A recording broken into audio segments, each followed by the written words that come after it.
Hello, hello everybody. Welcome back to more Chaos Head Noah.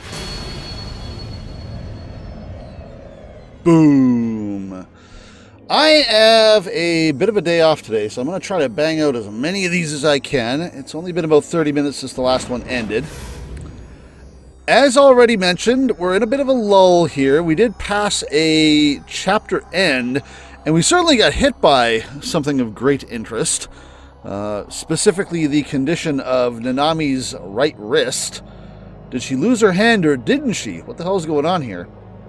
But we did get to talk a little bit with Ayase, not as our main boy though. In fact, we spent precious little time with Takumi during the last episode. It was mostly just off on other stuff. We learned a little more about Yua's situation and the fact that her sister was involved in the group dive. She was one of the victims, so that certainly explains her involvement and her interest in investigating this. We got to spend some time with Sua and Ayase, just not with Takumi around. And apparently, I don't know where this is leading to, but we left off with Seira-tan, who was annoyed that we were ignoring her, so I just decided at the end of the episode to ignore her for a few days until this episode went up. I guess from my point of view, I ignored her for 30 minutes, but you know what? She deserves it. I don't know. I'm kind of looking forward to the still coming visit from Izumi and Takumi as we go to visit Ayase at some point. And presumably we'll get a little one-on-one time to talk to her about her sword as well without Mizumi there. Rimi seems to be trying to deflect from the 7th incident, which has now occurred. Those 3 bullies that got up in our business a few episodes ago are now the world's grossest puzzle. And Rimi trying to say, hey, let's just forget about that and go grab some food. We seem to be entering some sort of prophecy scenario where Ayase is talking about the 7 bloody something or others and the Black Knights. And every time there's an incident, a sword is created or some such. And I'm guessing that to mean that the 7 new-gen incidents are going to herald something? And of course, the swords being the swords, the DI swords that we're aware of. How does this tie into the evil organization? How does Shogun and Rimi tie into this? What's going to happen? We've had 7 incidents. Is something about to kick off? We're in a very weirdly named chapter called IR2, so who the hell knows what that means, but I guess I'll stop stalling, and how about we go find out?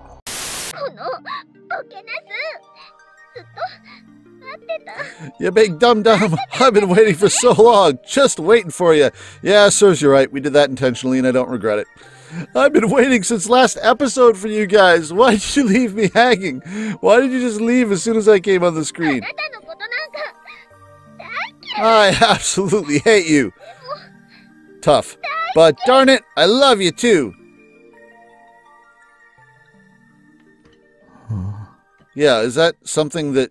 That sounded like a recording. I stared in a daze at Seira-tan as she moved around the monitor. Okay, is this some sort of screensaver or something? The final episode of Bloodtune had aired deep into last night. The story was gradually getting more and more intense, and the episode had received particularly high praise on that channel. This was the 3rd time I'd seen it, but none of it was really sticking with me. I checked the time and saw that it was past 10 p.m. Rimi had left at around 8 p.m.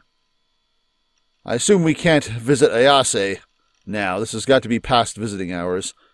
While else she'd been here, she'd encouraged my depressed self in many ways, and she'd said so many nice things to me. Thanks to her being by my side, I felt less lonely today than the entire week prior. That being said, Rimi still wasn't taking the situation all that seriously. It felt almost like she was avoiding talking about New Gen entirely. Man, isn't that strange? She's just avoiding the subject. Weird, huh? Maybe she was just done with it. With me. Yeah, she is done with it. It's the 7th one. She's literally done with it. Her friend had been hurt in the earthquake, and it sounded like she already had a lot on her plate with just that. She probably just didn't have any room left to bother with me and my problems. But the issue with that was, while, yes, I was probably way too paranoid, there was no doubt that this was a genuinely dangerous situation. I could be killed today, even. Shogun had been coming after me all this time. Persistent doesn't even begin to cover it. Yep, not paranoid at all. If I could just understand what he was doing or why he was doing it, then I could work out some countermeasures. By the waysies! The homeless man! Oh, I completely forgot about the homeless guy. Oh yeah, we haven't followed up on that at all. Good idea. The homeless man told Kazupi a thing before he left. And the most special among you is the boy who birthed whose eyes are those eyes.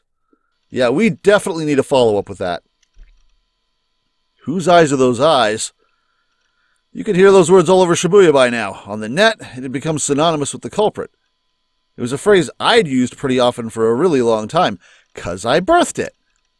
It was without a doubt a message from Shogun, who knew that, but either that or an intentional way of provoking me. When had I first started using that phrase? It felt like someone had taught it to me. Really? I thought you named an essay after it and it was just something that came to you because of the gaze. I vaguely remembered the first time I'd used it. It was an essay I'd written back in elementary school, yeah. The title was that very same phrase. Whose eyes are those eyes? I'd almost completely forgotten what I'd actually written in it. I wanted to check now. What had I written in that essay? It was probably stored at my parents' place. Though I had a feeling they might have thrown the old thing away by now. Then again, when it came to things that were pretty important to me as a kid, I did have a habit of storing them in a big empty candy tin I used to call my treasure box. The essay could potentially have been in there. What to do? Should I go to my parents? But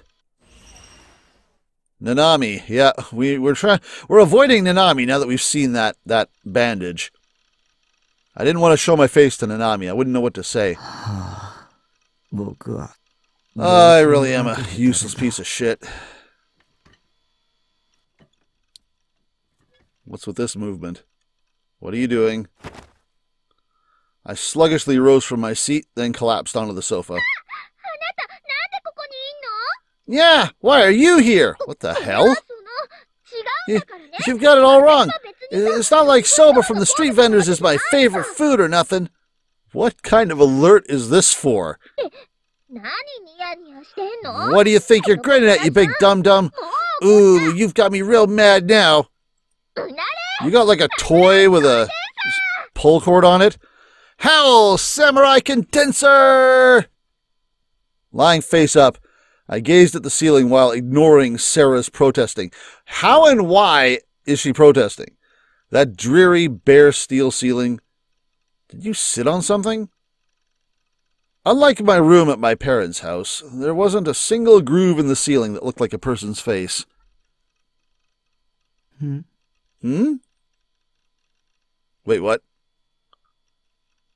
Suddenly, in the corner of my vision, oh, don't tell me your treasure box is here, I noticed a familiar tin sitting by the eroge packages piled up on my loft bed.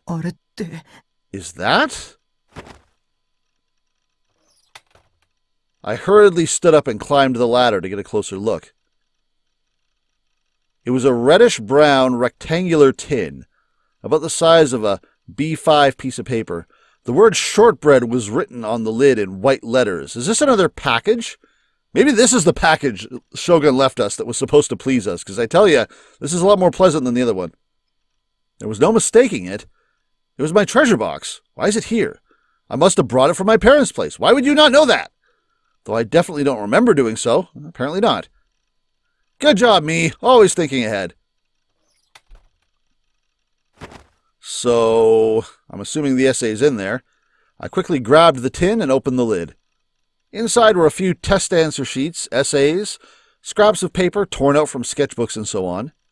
It was mostly all paper. There were still a couple of small objects in there. I took all the pages from the tin at once, then began flipping through them for my target. It didn't take long to find. After all, it was at the very top. Whose Eyes Are Those Eyes? By Nishiju Takumi, Class 4-3. The essay paper had faded in color. The handwriting, not even a mother could call it good. Could this essay be hiding some kind of important secret? Something Shogun was particularly exploiting? Something that had to do with why the homeless man had referred to me as the most special. With a gulp, I began to read it one word at a time, being careful not to overlook anything. Whose eyes are those eyes? Do we actually get it? I dream a lot. Oh, we're going to go through the whole thing. All right, strap in. We're in the exposition part of the story, it seems. I dream a lot. In my dreams, older me visits me in a time machine. He doesn't look like me at all. Well, we've commented on the time travel aspect of the premonitions. And actually, I had to look up what those time leaps were in Steins Gate to remind me of the name of them. And it also reminded me of the emails that you to send, the D-mails. It's kind of like we've been D-mailing ourselves in a few situations here. His time machine has a lot of buttons. I think if you push one, a shower or some shampoo or something comes out. I ask older me how it works, and he says you could go see dinosaurs or even go back to when cavemen were around. He asked me what I'm bad at in school, and I said I'm bad at math. He told me there was a switch that would make me really good at math. I tried to push it once, but he got mad. He said I had to work hard and get better by myself, so he lied. That was the only time he got mad at me. After he stopped being mad, he was super nice, so I was happy. He told me about the girl I was going to marry. That's a secret. I asked him about God. He told me God is real. I think he's real too. My mom said God is always watching, and he'll make you go to hell if you do bad things. So I can absolutely never do bad things. I have to be nice to my little sister too. Mom told me God doesn't watch you do bad things, but it's a scary man instead. The scary man is the whose eyes are those eyes monster. He makes you go to hell if he sees you. God's eyes, and whose eyes are those eyes, are in the sky, the ceiling, the walls, and there's a lot of them in my school, and they're watching me no matter what. So I think I have to do a lot of good things like studying and other stuff because of that.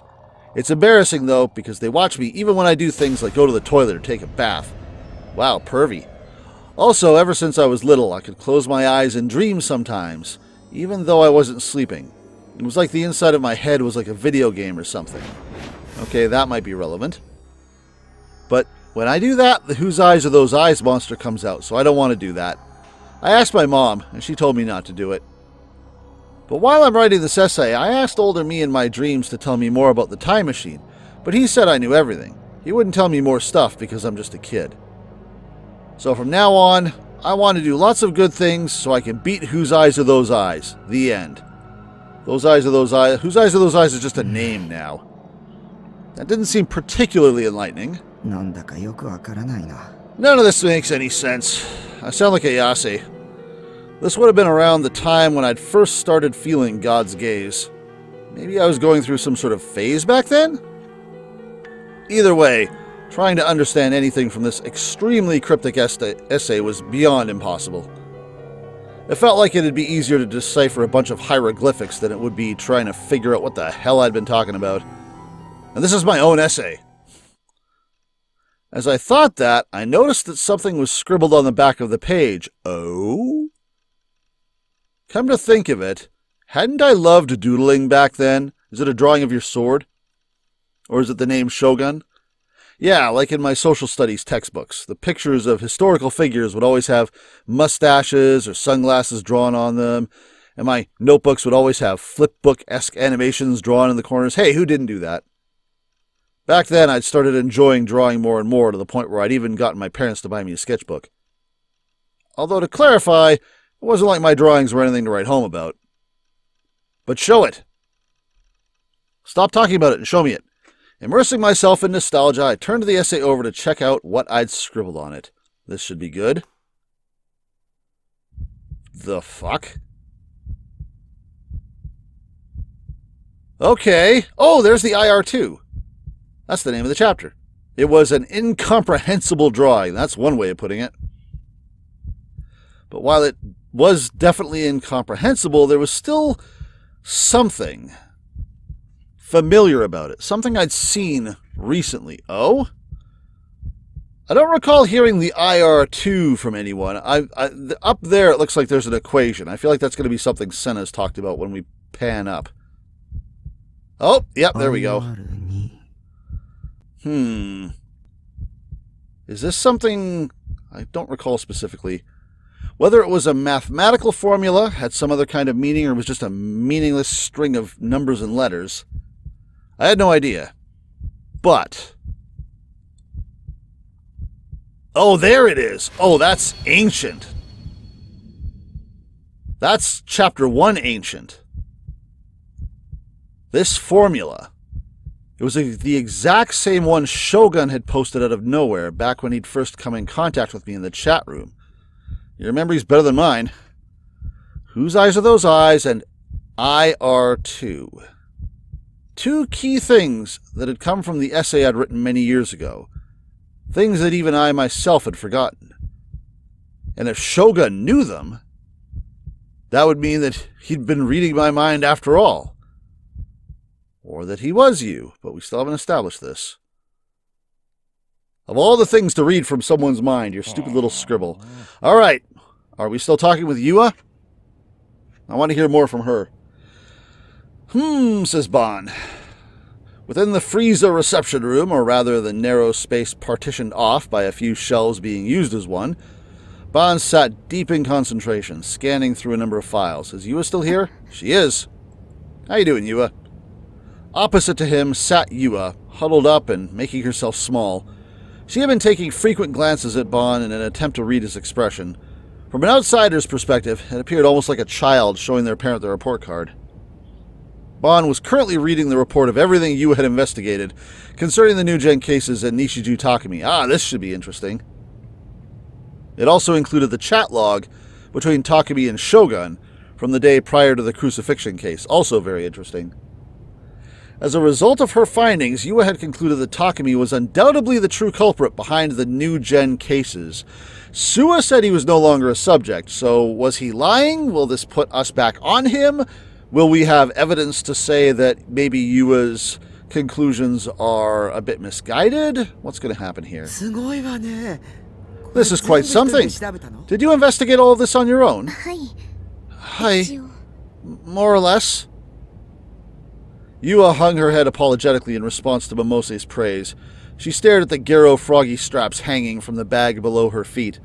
This also implies that she might be the one with the Gero froggy that was in the bad guy's office there. And maybe as a result of what they were talking about, this is why Yua is doing this now? I don't know. Who was in that office is still, there's still a lot of possibilities. She was speaking with a detective and the boss of an investigation firm, if you can call it that. In terms of investigating, they were as professional as one could get. Compared to their prowess, information gathered by the investigation of an ordinary high school girl would be akin to childish scribblings. Sounds like you did good. And yet, despite this supposed gap, Bon and Momose found themselves both impressed by the quality of the report. You have a good eye for this. Pretty well researched. This part about Nishiju Takumi having more than one personality is particularly interesting. Nishiju Takumi has multiple personalities. When the original Nishiju Takumi goes to sleep, what is essentially another personality becomes active and has been perpetrating the murders. A pretty interesting idea, all in all. But, well, it might be just a skosh too unrealistic. There's that word again, skosh. I need to find out what that means and start using it myself because it's fun. Excuse me, but, Detective, do you really not think that Nishiju-kun is the culprit? Should I just lay it all out? Her face stiffened, but after a moment Yua nodded. In our eyes, the police's eyes, Nishiju Takumi is not a suspect. That was an interesting blink. Oh, is that so? Not just Yua, but Momose gaped in amazement as well. A wry smile formed on Ban's lips. He leaned back in his seat and rested the back of his head in his hands. You gonna stroke that stubble? You gonna do it? Or, at the very least, Nishijo's innocent in regards to the crucifixion case. Ah, okay, we've established this. The stakes that crucified the body had fingerprints on them. We got Nishiju's fingerprints and tried comparing them, but they didn't match up one bit. That can't be. Yua was turning paler by the second. Her lips trembled. Now that everything she had believed in had collapsed beneath her feet, feelings of guilt at the awful things she had said to Takumi encroached upon her heart. Yeah, I can see that happening. I was going to wonder if you were going to feel that way. Thanks to the fingerprints on the stakes, we've almost managed to pin down a suspect. Is it going to be Remy, or is it going to be someone completely out of left field? Though, we haven't announced it to the public. I should mention, it was all thanks to Suwa. So while Suwa-chan is out there working his buns off, you're over here taking it easy. That poor boy. Well, actually, HQ gave me the boot. Oh, are you literally fired? So now Suwa is the one doing the work and you're just kind of freelancing it? What? The boss may or may not have found out I've been skipping out on proper investigating so I could look into the GE rate and whatnot. This was the reason why his subordinate Suwa had been the one to inform him of the 7th incident. There had been no reason for anyone else to call an investigator that was no longer working the case. Okay, are you booted from the force or are you just booted from the case? I can't believe you. This is exactly why you need to conduct yourself better. Well, not that I don't share some of the blame, considering that all you know of the GE rate came from me. Don't worry about it. Besides, I was interested in it. That wasn't on you. Hi, Yua. Yes, you're still here? Well, Yua-chan, I will say that outside of the crucifixion case, Nishiju has yet to be wiped off the suspect list. So, it's possible your theory could still be correct. Does that mean that the police believe New-Gen isn't actually being committed by a single culprit? Can't say for sure. That was my theory way back when, talking about how possibly the New-Gen murders were actually being done by at least a few different people. If not a different person every time. Especially if we take what Ayase said at face value, because if she's going to say that the 7 murders are linked to the creation of 7 swords, and then therefore presumably 7 sword holders, maybe each of the 7 sword holders has been responsible for a murder at some point. But they don't realize it because of the biorhythm manipulation or whatever. Like, someone's doing these things. Especially since the 7th case only happened a little bit ago. Me personally, I suspect there's multiple. Whoops, let my lips get a little too loose there. If they found out I've been leaking all this, I'd get canned on the spot. Hope you all won't mind keeping this stuff off the record. Ben playfully placed his forefinger on his lip. Well, how about we get to the topic at hand? Huh? Having thought that her report had been the reason she'd been summoned, Yua tilted her head in puzzlement. I want to ask a question about your school. Yua-chan, are you familiar with a girl named Aoi Senna? Ah, there we go. Now we're investigating her. She should be one of your classmates. Are they in the same year? We don't actually know what year Senna's in, so it's possible she's 3rd year like Yua. After pondering for a moment, Yua shook her head apologetically. Okay, different class then? The name sounds somewhat familiar, but I don't believe I've spoken to her before. I see. Do you think she's the culprit? Well, at the very least, she messed someone up with a magic sword on a security camera and then flash-stepped away. That's enough reason for inquiry. Nah. This is something else entirely. Part of why I pulled an all-nighter yesterday was to look into her. So when you mentioned the culture surrounding high school girls, this is what you meant? Momose, ever perplexed, received a wink and a grin from Ban before he turned back toward Yua. Let's try this. Have you heard any rumors about a female student that's capable of some incredible magic tricks? No, I don't think I have. Ban's asking about this. Suwa was asking about wizards last episode. I have no idea where you're going with this. What exactly is this about? For example, shouldn't you have a copy of that security video to be able to show someone? Because it's a little crazy. A magic trick where she pulls a sword out of thin air. Oh, I think Yua might be familiar with that. Again, I suspect Yua either has a sword or will have a sword. Yua's head snapped upward. Her expression was one of blatant astonishment. How do you... Or maybe... I don't know if she's aware of the pack. I wonder if she has a sword and doesn't realize the other people that have one and hasn't connected with them, or if she just knows of the others, or if she actually does know Senna and was lying. Despite being the one to ask the question, Ban also had a look of surprise on his face. Yeah, that was quite the reaction there. Something come to mind? Yua hesitated, then after a moment nodded resolutely. Where did you see it? An underpass by the station. Oh, an underpass by the station. She caught up with Fess and Takumi. She heard the conversation. Did she see the two Ayases? What do you know? Nishija-kun and Kishimoto-san. They were... Fess, eh? Go on. So she actually was spying on them. Yua briefly recounted her dramatic pursuit from around 2 weeks prior. How she had gone to a manga cafe to meet Nishiju Takumi. How she had been a little forceful when talking to him, causing him to flee. How she had frantically chased him around Shibuya.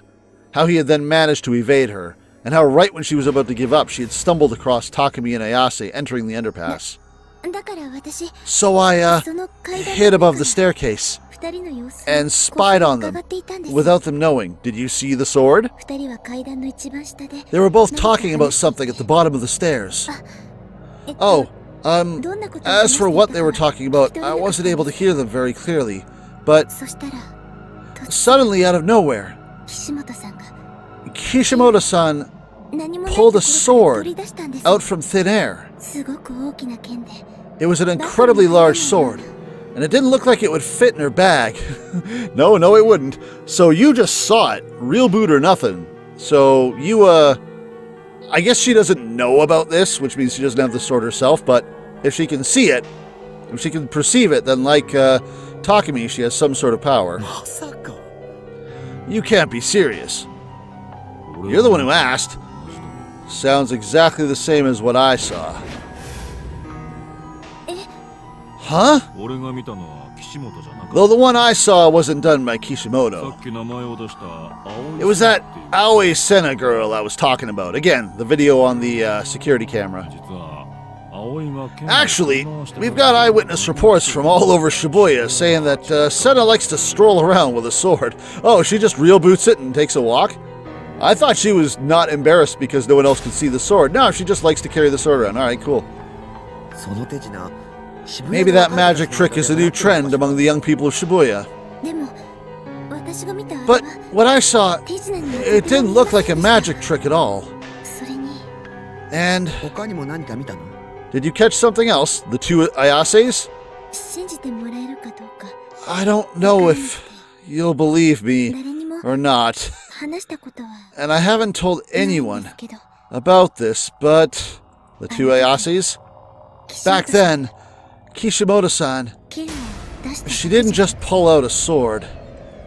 She pulled out a Kishimoto-san. Yua's words faltered and she slowly licked her lips. She looked lost on whether or not she should continue.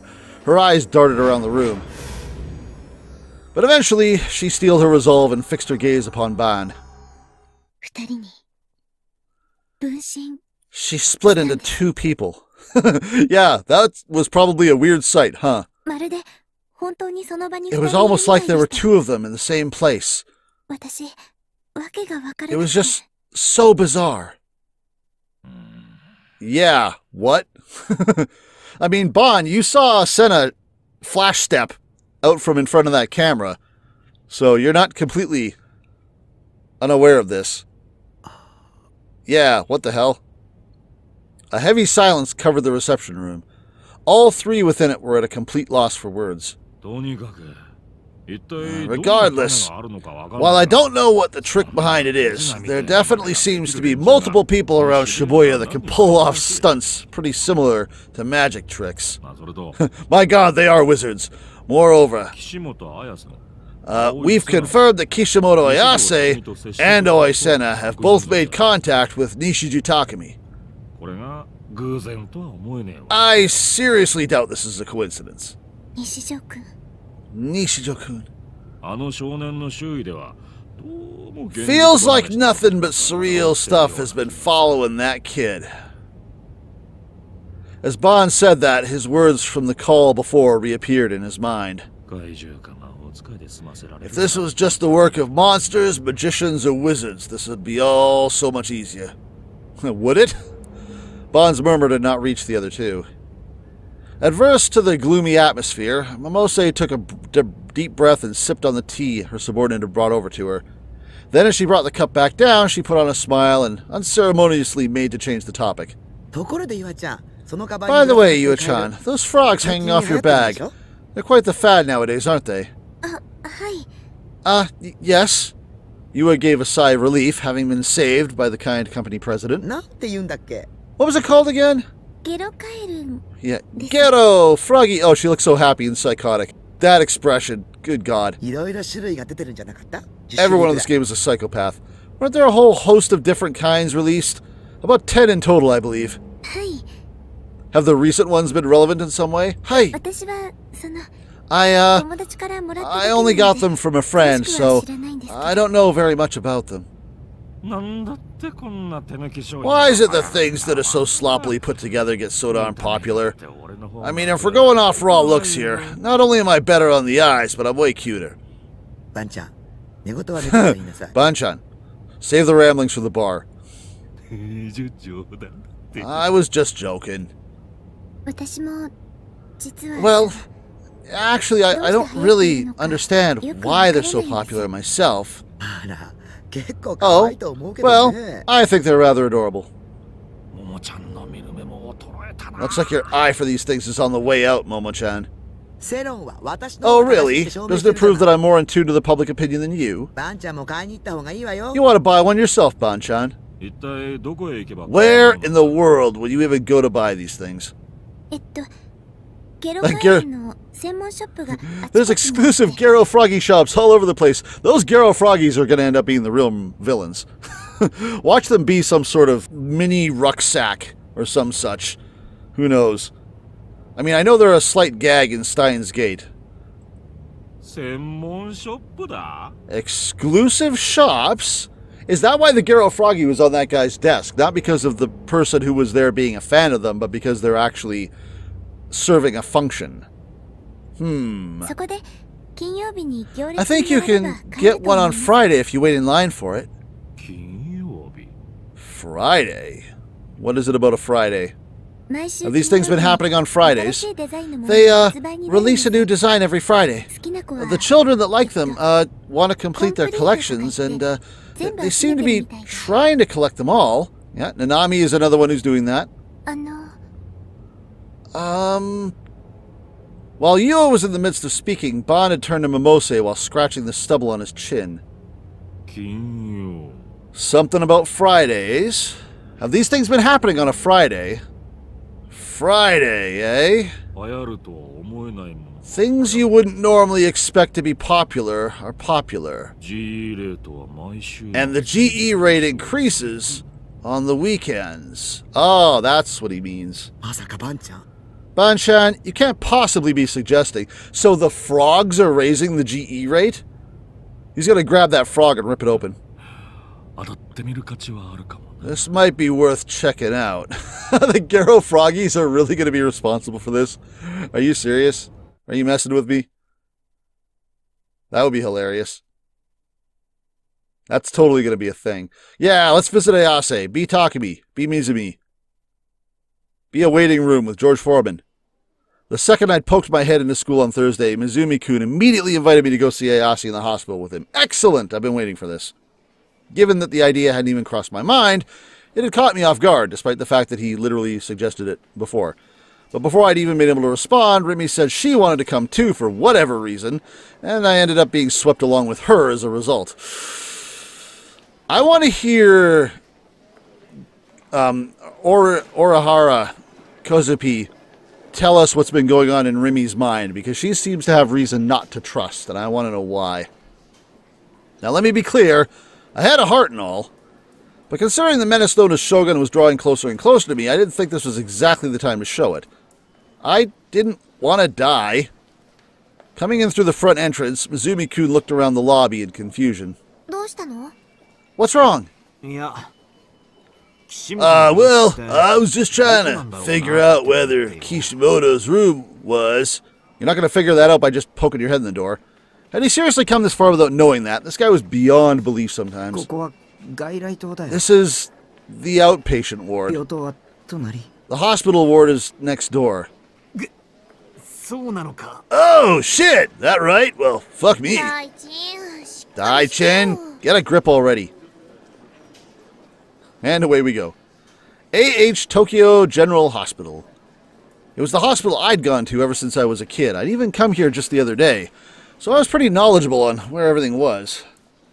Dr. Takashina's face flashed across my mind, and I involuntarily groaned to myself. As we walked to the hospital ward, Mizumi-kun turned to me. So, which of these rooms is hers?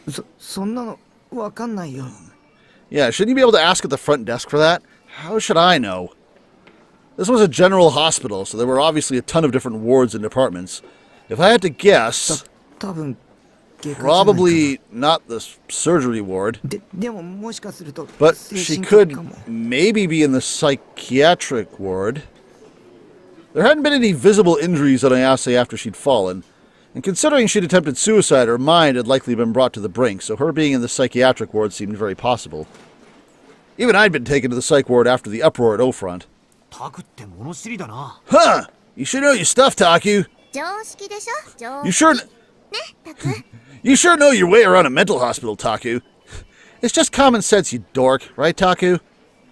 I don't think it's necessarily common sense. I might not have known if I hadn't come here so many times in the past. Yeah, here's a desk we could ask for information for. Right as we were entering the hospital ward, Remy ground to a halt. I need to use the bathroom real quick. You guys go on ahead. What are you plotting? What are you plotting? I don't trust. I don't trust.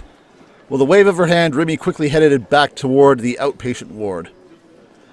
Thinking that wandering around the ward would cause problems for the patients, we decided to ask for help at the nurses' station. And just like I'd predicted, they told us that she was on the floor for psychiatric patients. We're just going to leave without Remy? Well, this is her room. It's the only one with a giant sword in it. Hey, can I touch that? The hospital room had an area of around 10 square meters. There was a toilet to the right of the entrance, and there was a bed near the back. The setting sun shone through the window on the other side of the room. Ayase wasn't in the bed. Based on how the sheets were a little messed up, it looked like she'd been there until very recently. Don't you smell them? Don't you do it?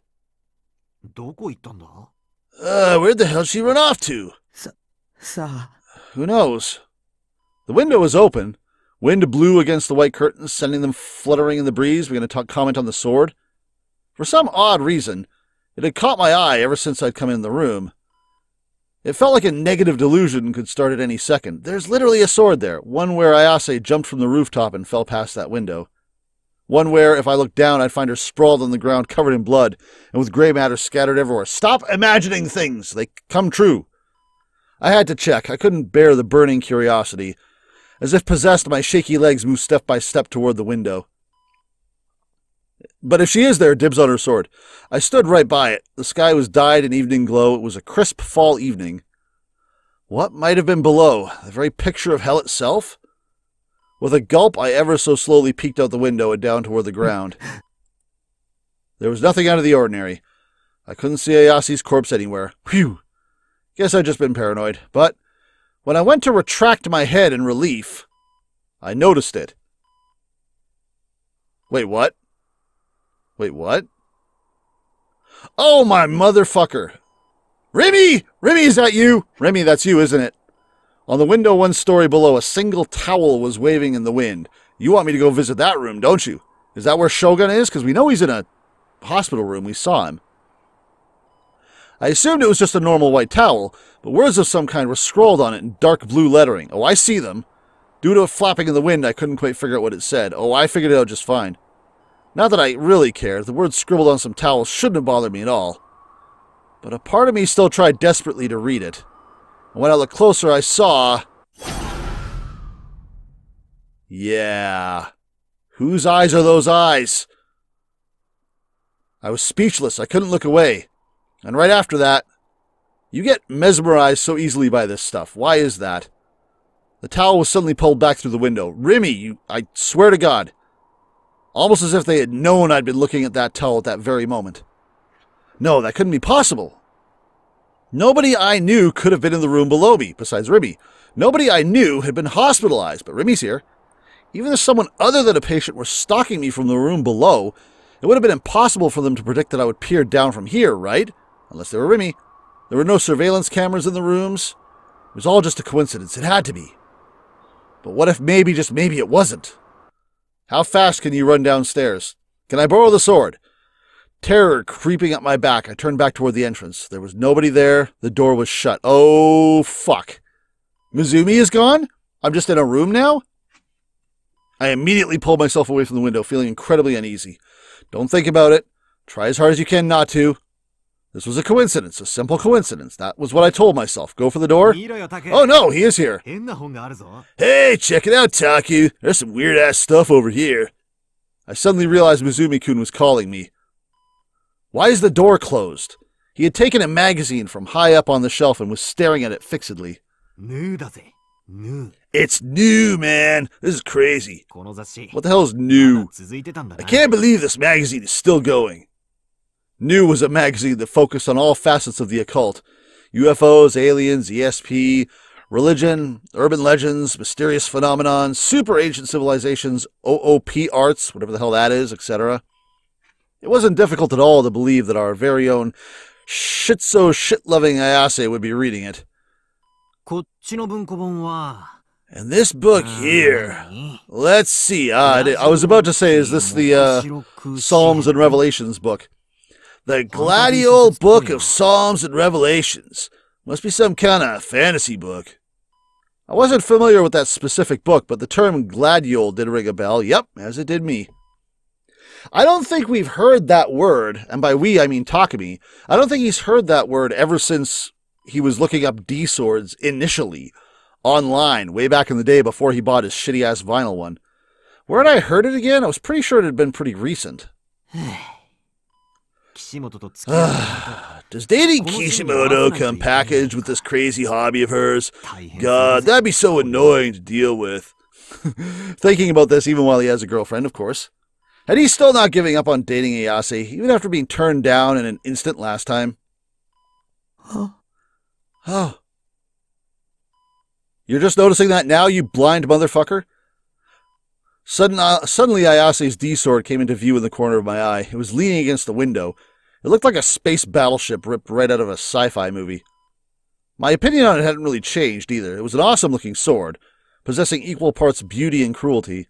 Even though it wasn't glowing, and even though it was just leaning against a window, it still had the typical impressive feeling of presence from it. Such an impressive feeling of presence that I didn't notice it for 5 minutes. In a white room. Mizumi-kun showed no signs of noticing the sword. So the eyes of normal people couldn't see them after all. I wonder, if I were to take it without Ayase knowing, would the sword become mine? I don't think that's how it works. If I could really obtain a D-sword with zero effort, then there was no time to waste here. The desire to do so bubbled up within me. Why would you just leave that laying around, by the way? I still think, if you can summon it and desummon it whenever you want, then just leave it desummoned. With a gulp, I ever so timidly reached out for the sword. I grasped the hilt, and it hurt. Or, well, I tried to grasp it. Okay, so it's intangible. But my hand had gone right through it, leaving me grasping only thin air. I tried once more, but the result was no different. I guess it was left in a certain condition. I wonder why she leaves it like that. Maybe it's just because it does make it easier to get instantly, because it's right there, but it's an intangible state, because they can be in a few different states. I couldn't grab it. I couldn't even touch it. Did that mean that the sword wasn't real booted? As mutual recognition hadn't been achieved, it was no more than Ayase's delusion. An illusion, a dream, an afterimage. But we're recognizing it, so doesn't that mean? What the hell are you doing, dude?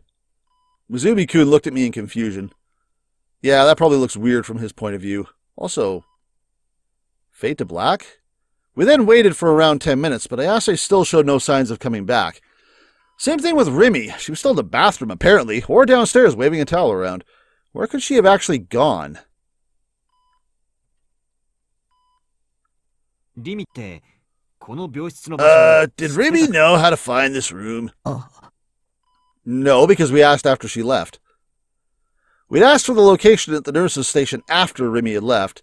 She could very well be wandering all throughout the hospital as we spoke, not having any idea where we were or where this place was. Surely she could have texted us and said, "Hey, what room are you guys in?"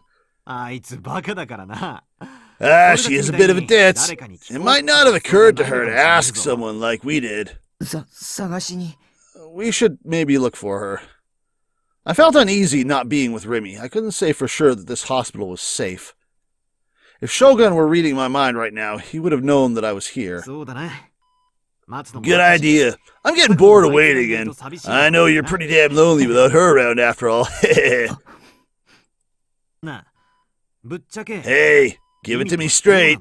What's the deal with you and Rimi? Huh? I'm asking if you two were going out. You've definitely been giving off the vibes recently. We're not going out. Despite what I'd said, my face was still flushed. Me and Rimi dating. It was true that I'd have delusions of that many times. I hadn't been interested in 3D girls in the past, but nowadays Rimi was becoming more and more important to me with every passing day. But back when Rimi had said she'd stay by my side, she'd also said the following. Bishi? Because we're friends, of course. That's not the flag I was looking for. In other words, she only saw me as a friend. There was no way in hell she'd want to start a romantic relationship with an otaku freak like me. Besides, Rimi would probably be a bit slow on the uptake with that kind of thing. Rimi would be slow on the uptake. You're one to talk. So where's Ayase? I split ways with Mizumi-kun and went to look for Rimi or Ayase. Don't split the party! Mizumi-kun had gone downstairs, so I decided to take my search above.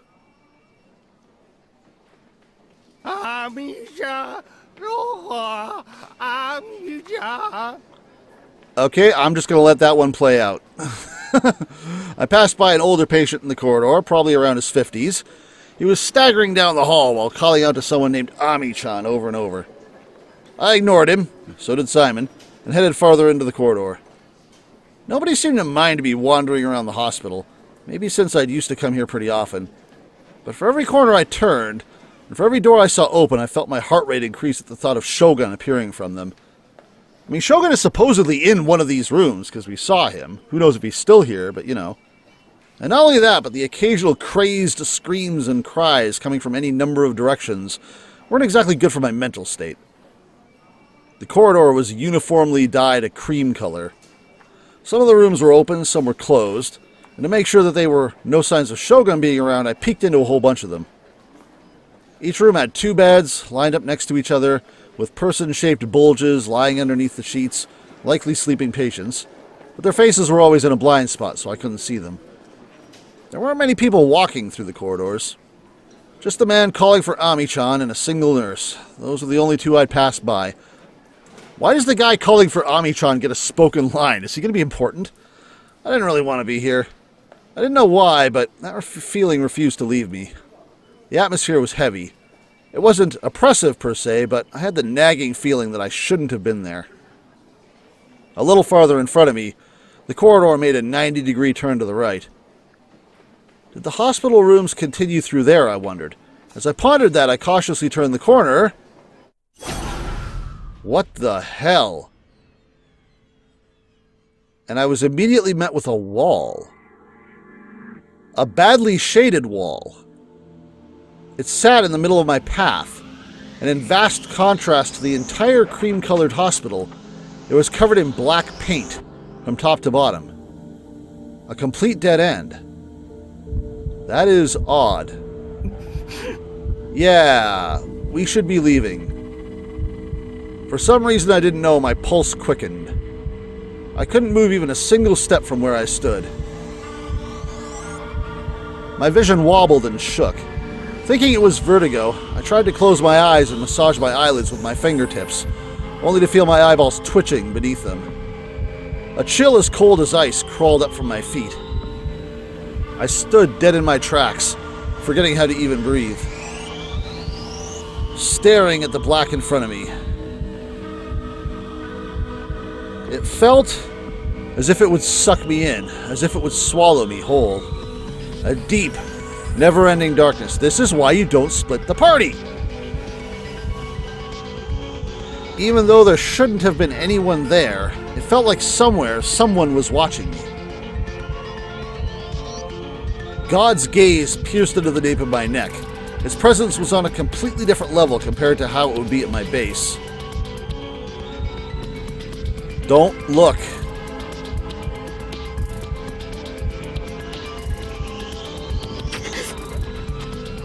Mustering all my mental strength, I managed to close my eyes. I finally was able to breathe again, and I stepped back while gasping for breath. With my head facing down toward the ground, I fled through the corridor. I sped back to the floor where Ayasi's room was, gasping and wheezing all the way. I touched the nape of my neck and felt sticky sweat oozing from it.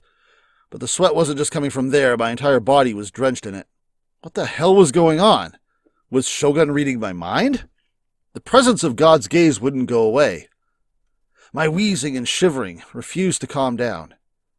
Exhaustion had devoured my motivation in an instant. I wanted to go home. I wanted to have Remy take care of me as we locked ourselves in my base. It wasn't like me visiting Ayase would make her happy. If anything, it would probably do the complete opposite. I was an idiot for coming along with Mizumi-kun. The guy clearly had an agenda, and it was at complete odds with me. I had no reason to be here.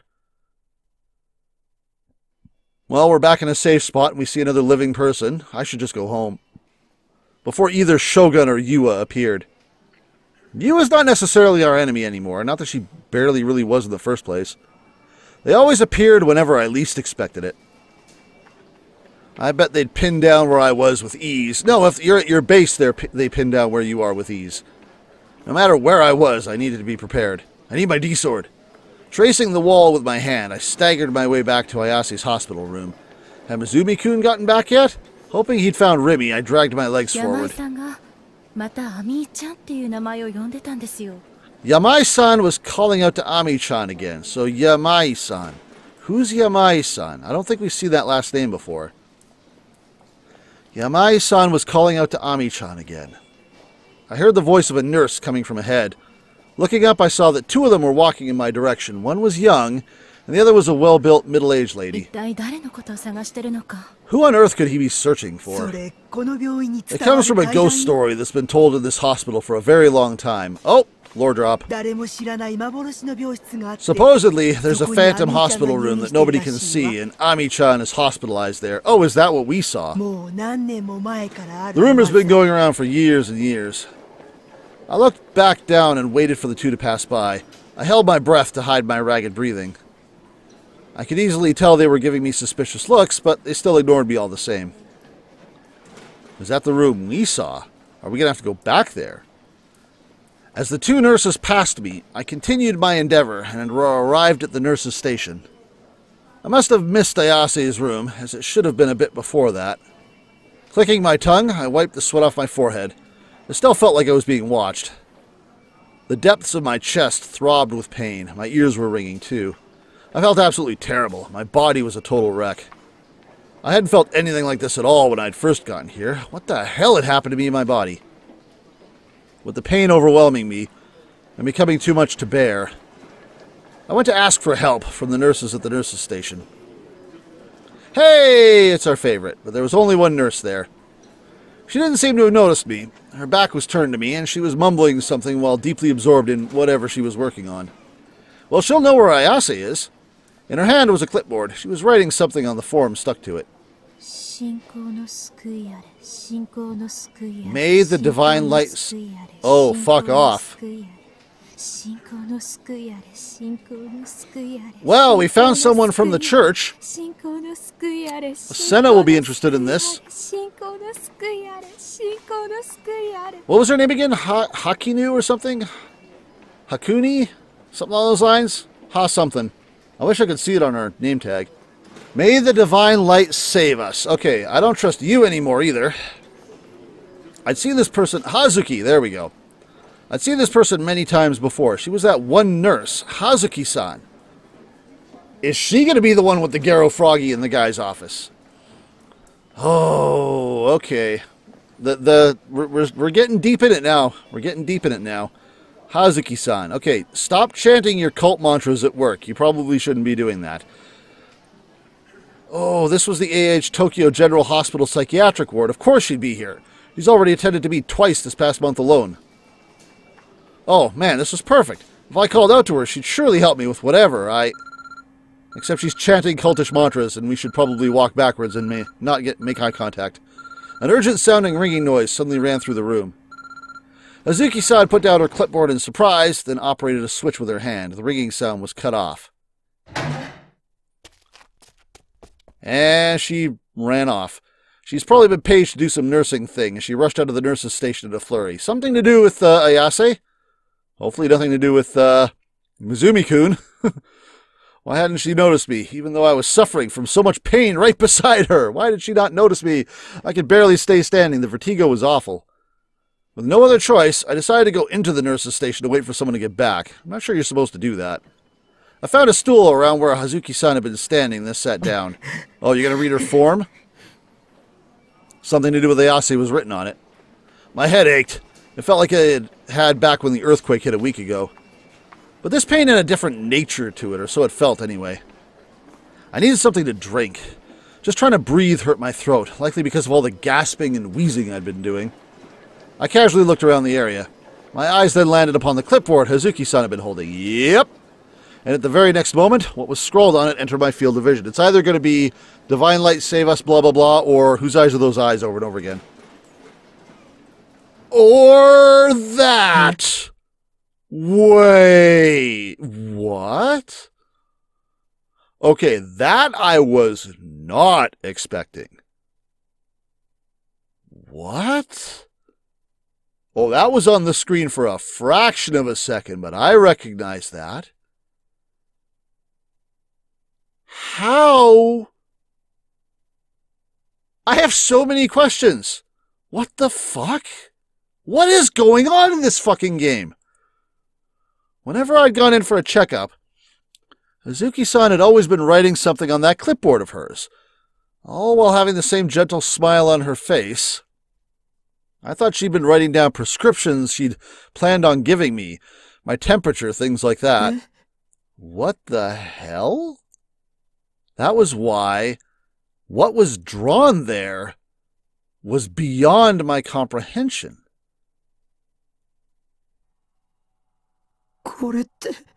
What the? We received this picture from Grimm. Grimm! In episode, like, 1 or 2. Don't tell me Hazuki is Grimm. That would... Wow. Just okay. But I don't think she is. Well, maybe she is. She's got this picture. How?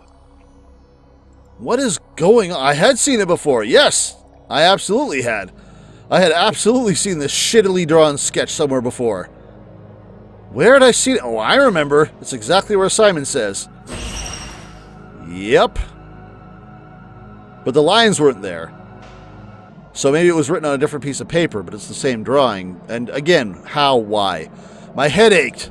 A stabbing pain pierced through it. The hairs on the nape of my neck stood on end. We've been hit by like 3 delusions since this episode started. We got hit by the towel, then we got hit by the dead end, and now we got this to deal with. This hospital sucks. Don't look at me. I picked up the clipboard. Countless medical forms were clipped onto it. I went to flip up the page. The second piece of paper had the same shitty drawing. I flipped to the next page. Guys, we've broken the matrix. The third was also the same. What the fuck?